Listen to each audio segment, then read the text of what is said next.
Good morning, all of you. Now we are going to discuss about mechanical engineering material. And in this, first of all, we discuss about why we study engineering material. That means सबसे पहले अपन daily life से इसे connect करेंगे कि हम लोग engineering material को पढ़ते क्यों हैं, इसको पढ़ने का क्या एडवांटेज है, फ़ायदा क्या है, डेली लाइफ में इसका यूज हम लोग कैसे करेंगे। ठीक है, तो यहाँ पे मटेरियल्स का मतलब आपको सबको समझ में इतना तो आ रहा होगा। इसके बाद अपन इंट्रोडक्शन देखेंगे कि क्या होता है मटेरियल, क्या होता है इंजीनियरिंग मटेरियल। इतना तो समझ में आ रहा होगा। Material that means upon solid material का बात कर रहे हैं, एल्यूमिनियम, कास्ट आयरन अभी नहीं समझ में आ रहा है, कोई बात नहीं, आयरन जो भी है, कॉपर, ये सारे का बातें कर रहे हैं। ठीक है, तो क्यों स्टडी करते हैं इंजीनियरिंग मटेरियल में का। तो इतना सारा मटेरियल अपने पास अवेलेबल है, अप्रॉक्स 30,000 के अप्रॉक्स मटेरियल्स अवेलेबल है अपने पास। तो इसमें से अपने को सेलेक्ट करना होता है एक प्रॉपर मटेरियल। दैट मीन्स अगर ये पेन बनाना है तो इसका बाहर का कवर कौन सा। अब यहाँ पे आप सिल्वर या गोल्ड तो नहीं ना लगा सकते हो, क्योंकि जितने का पेन का कॉस्ट होगा उतना का ही आप उनको लेकर चलना है कि कौन सा मटेरियल, जहाँ पे ये जितना ये लोड बियर कर सकता है, इसका स्ट्रेंथ है, ये सब देख कर ही अपन डिसाइड कर लेते हैं। मतलब कि इसका ऐसे करने से टूटना नहीं चाहिए, इसलिए थोड़ा अच्छा स्ट्रॉन्ग, ऐसा नहीं कि बहुत ज़्यादा स्ट्रॉन्ग मटेरियल लगा देंगे। तो ये सब जानने के लिए हमको ये चीज़ के बारे में इंजीनियरिंग मटेरियल पढ़ना होता है। अब यहाँ पे बहुत सारे इंजीनियरिंग मटेरियल, बहुत सारा मटेरियल अवेलेबल है। नेचुरल वे में भी कुछ है और कुछ मैनमेड वे में भी हम लोग बनाए हुए हैं, एक दूसरे को मिक्स करके, एक दूसरे में मिक्स कर करके। तो हमको जानना होगा ना कि कहाँ पे कौन सा मटेरियल लगाएं जो कि बेटर सूटेबल है। तो इसलिए हमको मटेरियल पढ़ाया जाता है। बट ऐसा देखो कि लेट मी सपोज, अगर अपन मान लेते हैं कि आपको एक फ़ैन का डेली लाइफ से थोड़ा सा इसको कनेक्ट करते हैं, तब अपने को बेटर समझ में आएगा पढ़ने का फ़ायदा क्या है। जब फ़ायदा अपन जान जाएंगे तब इससे अपने को समझ में आ जाएगा कि कितना ज़रूरी है कि इसको अच्छे से केयर करना, अच्छे से समझना। तो अगर आपको ये जो सीलिंग फ़ैन आप लोग देखे होंगे, सीलिंग फैन जो होता है उसमें ऊपर में एक रॉड लगा होता है, ये रॉड।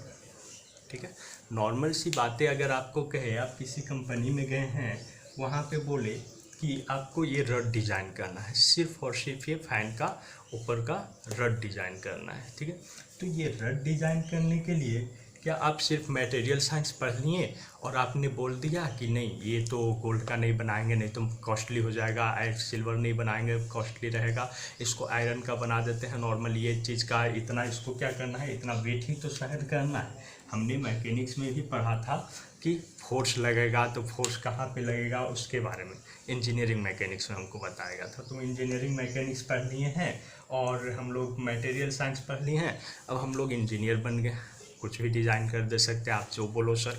तो ऐसा है क्या? नहीं, ये टोटल सब्जेक्ट अरेंज करके पढ़ाया जाता है। सबसे पहले आपको इंजीनियरिंग मैकेनिक्स पढ़ाया गया, इसमें आपको बताया गया किसी भी चीज़ पे कहाँ पे फोर्स लगाने पे लीवर है तो कहाँ लगाओगे, क्या होगा, किसका रिएक्शन कैसा है, आपका मैकेनिकल एडवांटेज कितना होता है, क्या होता है। तो टोटल चीज़ इंजीनियरिंग मैकेनिक्स में आपको बताया गया था।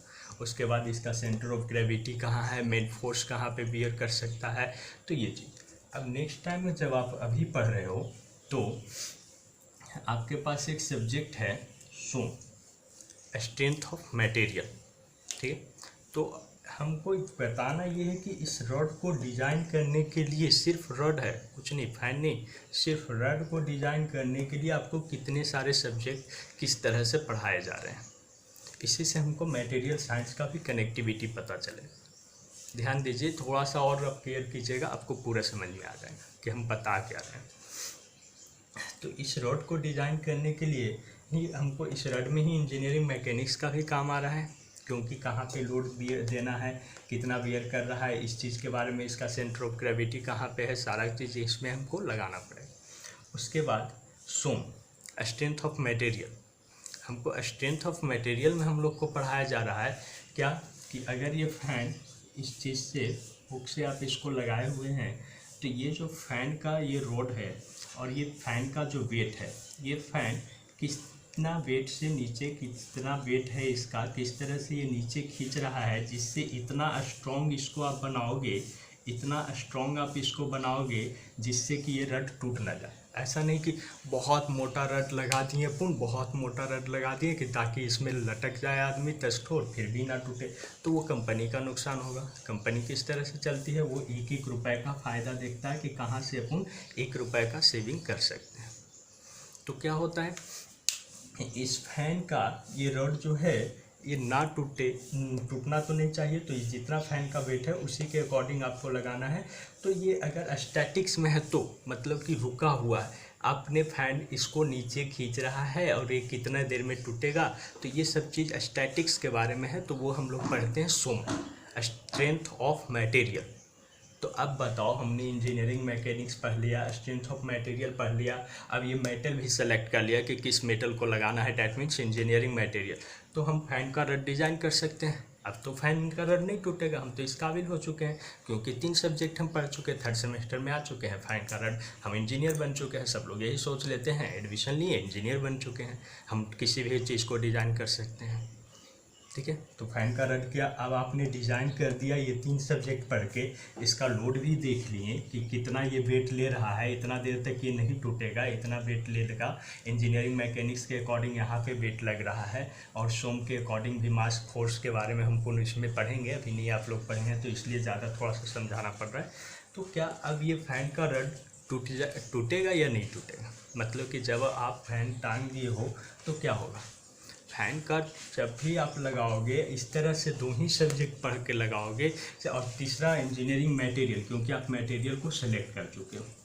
मटेरियल साइंस में अपन पढ़ें कि कौन सा मटेरियल इसमें लगाना है जो कि ना ज़्यादा कॉस्टली हो और इतना लोड को भी सह सके और ज़्यादा दिन तक टिकाऊ भी, इसमें रस्टिंग ना लगे, मतलब कोरिजन ना हो, ये सब कुछ देख के एक मटेरियल सेलेक्ट कर चुके। अब क्या होगा, अब भी फैन 3 सब्जेक्ट पढ़ने के बाद भी जब आप फैन का रड लगाए हो और इसको जैसे ही स्विच ऑन करोगे, ऐसे टांग के छोड़ दीजिए ना, टांग के छोड़ दीजिए, लेकिन इसको ऑन नहीं कीजिए। लेकिन इसका काम क्या है, इसका काम रोटेट करना है, इसका काम तो मोशन में होना है। अगर फैन का स्विच जैसे ही आप ऑन करोगे तो ये फैन का रड जो है ये फिर टूट जाएगा। क्यों टूट जाएगा, क्योंकि हम लोग पढ़े थे स्टैटिक्स के बारे में, स्ट्रेंथ ऑफ मटेरियल में पढ़े कि इस पर लोड दे के छोड़ दो, तब ये इतने लोड के लिए हमने इसको डिज़ाइन किया, तब तक तो ये नहीं टूटेगा, इतने लोड के लिए डिज़ाइन किया। लेकिन जैसे ही ये मोशन में आता है, ये फैन इसका मोशन में आएगा, फैन जैसे ही रोटेट करना शुरू करेगा ये टूट जाएगा, क्योंकि मोशन के बारे में हमको भी नहीं पढ़ाया गया है। तो स्ट्रेंथ ऑफ मटेरियल में सिर्फ स्टैटिक्स में लोड पढ़ोगे कि ऐसे है, रुका हुआ है बीम है, इस पर इतना लोड लगा रहे हैं, इतना फोर्स लगा रहे हैं, इस कंडीशन में कितना स्ट्रेंथ होगा, कैसे झुकेगा, कैसे टूटेगा, क्या होगा। तो हमको क्या करना होगा, यहाँ पे मटेरियल साइंस पढ़ें, सोम पढ़ें, अब हमको एक और सब्जेक्ट नेक्स्ट सेमेस्टर में पढ़ाया जाएगा, इसको बोलते हैं TOM, that means theory of machine. Next semester में एक सब्जेक्ट पढ़ाया जाएगा, इसको हम लोग बोलते हैं टोम, थ्योरी ऑफ मशीन। अब क्या, अब तो एक और सब्जेक्ट पढ़ लिया, अब तो इजीली डिज़ाइन करेंगे। टोम में क्या पढ़ते हैं हम लोग, मोशन के बारे में, कि कोई चीज़ पे कोई चीज़ अगर मोशन में है तो उस पर लोड पे क्या इफेक्ट पड़ रहा है, इसके बारे में पढ़ेंगे थ्योरी ऑफ मशीन में। इसमें सिर्फ और सिर्फ मोशन का कंसिडर करेंगे, ना कि फोर्स का। अब ये भी पढ़ लें। अब बताओ, अब फैन का रड टूटेगा कि नहीं।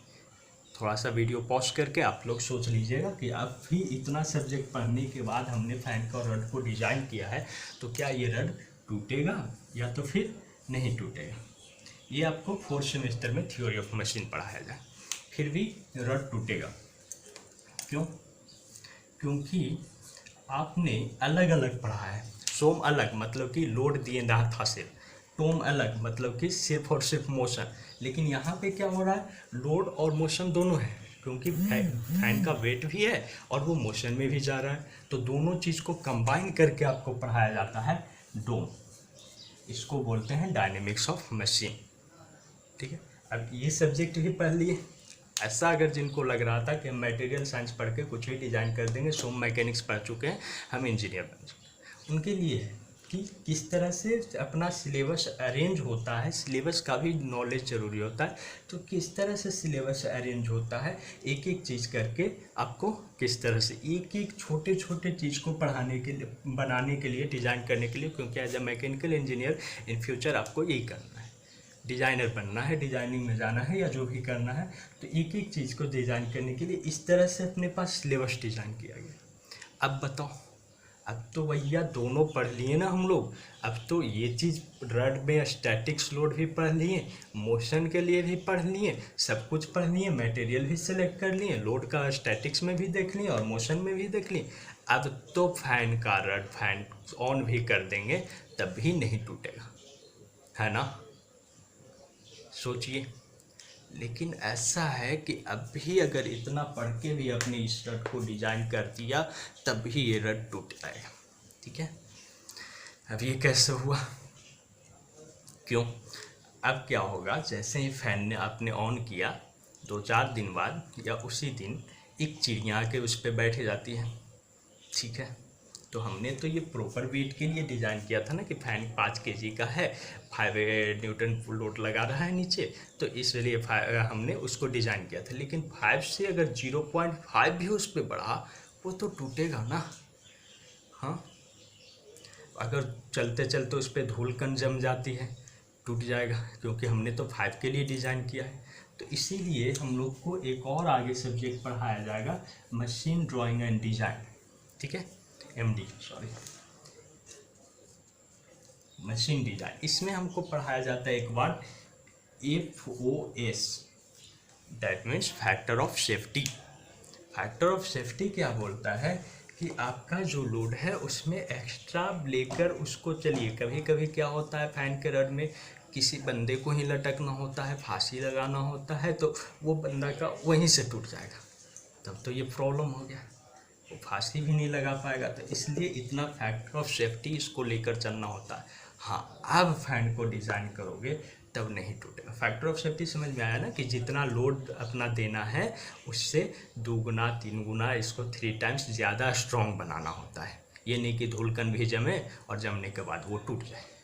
तो इसलिए इसको ये फैक्टर ऑफ सेफ्टी। हाँ, लेकिन फैक्टर ऑफ सेफ्टी हर जगह भी नहीं लगा देना, सब जगह नहीं। जैसे बाइक बनाने वाले क्या करते हैं, बाइक बनाए, वो बोलते हैं 2 बंदे को बैठाना है मैक्सिमम, फैक्टर ऑफ सेफ्टी लेकर चलते हैं, 4 को भी बैठा लोगे कुछ होना नहीं है, लेकिन वो बोलते हैं कि 2 को बैठाना है। पुल बना रहे हैं इंजीनियर, वो बोलते हैं इतना लोड ही, इतना टन ही देते हैं, लेकिन पुलिस वाला क्या करता है, कुछ पैसा लेके ज़्यादा गाड़ी भी भेज देता है, फिर भी नहीं टूटता है ना। तो होता है फैक्टर ऑफ सेफ्टी। उसके बाद हर जगह फैक्टर ऑफ सेफ्टी नहीं लगाना। ऐसा ना करना कि आप बॉम्ब बना रहे हैं और वहाँ पे फैक्टर ऑफ सेफ्टी डाल दिए हैं, पटकते रहो उसको 2-4 बार 3-4 बार, एक बार फेंक दो उसको कहीं और उसके बाद फिर नहीं फटा, फिर लाना जाओ, अच्छा फैक्टर ऑफ सेफ्टी लगा हुआ था। ऐसा नहीं कर सकते हो ना, हर जगह फैक्टर ऑफ सेफ्टी नहीं लगाना है। जैसे इलेक्ट्रिक वायर का फ्यूज हो गया, फ्यूज में आपने फैक्टर ऑफ सेफ्टी लगा दिया, ज़्यादा स्ट्रॉन्ग बना दिया उसको। अब घर का टोटल लाइट, टीवी, फ्रिज सब जल गया, लेकिन आपका फ्यूज नहीं कुछ हुआ। ऐसा नहीं करना है। तो हम लोगों ने आज स्टडी किया कि इंजीनियरिंग मटेरियल का कनेक्शन देखा, कनेक्टिविटी ऑफ द सब्जेक्ट देखा कि इंजीनियरिंग मटेरियल हम लोग पढ़ते क्यों हैं। तो ये तो सिंपल सा था कि हम लोग को मटेरियल सेलेक्ट करना होता है कि कौन सा मटेरियल कहाँ पे, लेकिन मटेरियल सिर्फ सेलेक्ट करने से ही टोटल काम नहीं हो जाएगा। इसके लिए हम लोग यहाँ पे अप्रॉक्स टोटल सब्जेक्ट के बारे में थोड़ा सा इंट्रोडक्शन जान लिया है। ठीक है, नेक्स्ट क्लास में हम लोग पढ़ेंगे introduction of the engineering material, material कैसे बना, डैट मीन्स मटेरियल क्या पॉजिटिव अपना जो है लास्ट सेल का जो होता है, ये अगर एक लूज कर देता है और ये अपने आप को पॉजिटिव कटायन ले लेता है, तो इसको हम लोग मटेरियल में मेटल बोलते हैं। मेटल डैट मीन्स लास्ट सेल का एक छोड़ने के बाद मेटल, एक नन मेटल जो एक गेन करता है वो नन मेटल। ये सब अच्छे से देखेंगे नेक्स्ट क्लास में। ठीक है, हाँ, और इसमें हम लोग एक बार रिवाइज कर लें। इंजीनियरिंग मैकेनिक्स में आप लोग को total force, centre of gravity और सब कुछ पढ़ाएगा, आप लोग पढ़ चुके हैं बेटर सोम में।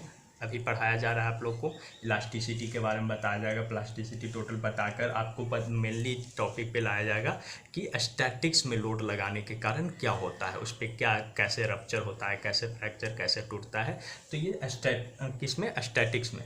मटेरियल में आपको समझ में आ गया कि मटेरियल का चूज करते हैं किस चीज़ को बनाने के लिए, कौन सा मेटल को यूज करना है। टॉम में आपको समझ में आ गया क्या, तो थ्योरी ऑफ मशीन में कि जब बॉडी मोशन में रहता है, मोशन उसका देखते हैं कि कहाँ पे कौन सा फोर्स लगाने से वो कौन सा मोशन में जा रहा है। डोम मोशन प्लस फोर्स देखते हैं। Dynamics of machine, that means kinematics में, डायनेमिक्स ऑफ मशीन टोम हो गया, काइनेमेटिक्स इसको बोलते हैं। डायनेमिक्स में हम लोग मोशन और फोर्स दोनों कंबाइन करके देखते हैं। मशीन ड्राइंग और डिज़ाइन में हम लोग क्या पढ़ेंगे, तो इसमें हम लोग लास्ट सेम में एकदम सबसे लास्ट में अभी एक मैकेनिकल इंजीनियरिंग ड्राइंग है वो नहीं, उसमें अपने को फैक्टर ऑफ सेफ्टी के बारे में मेनली बताया जाता है, जो कि भी अपने आप में इम्पॉर्टेंट है। ठीक है, थैंक यू सो मच।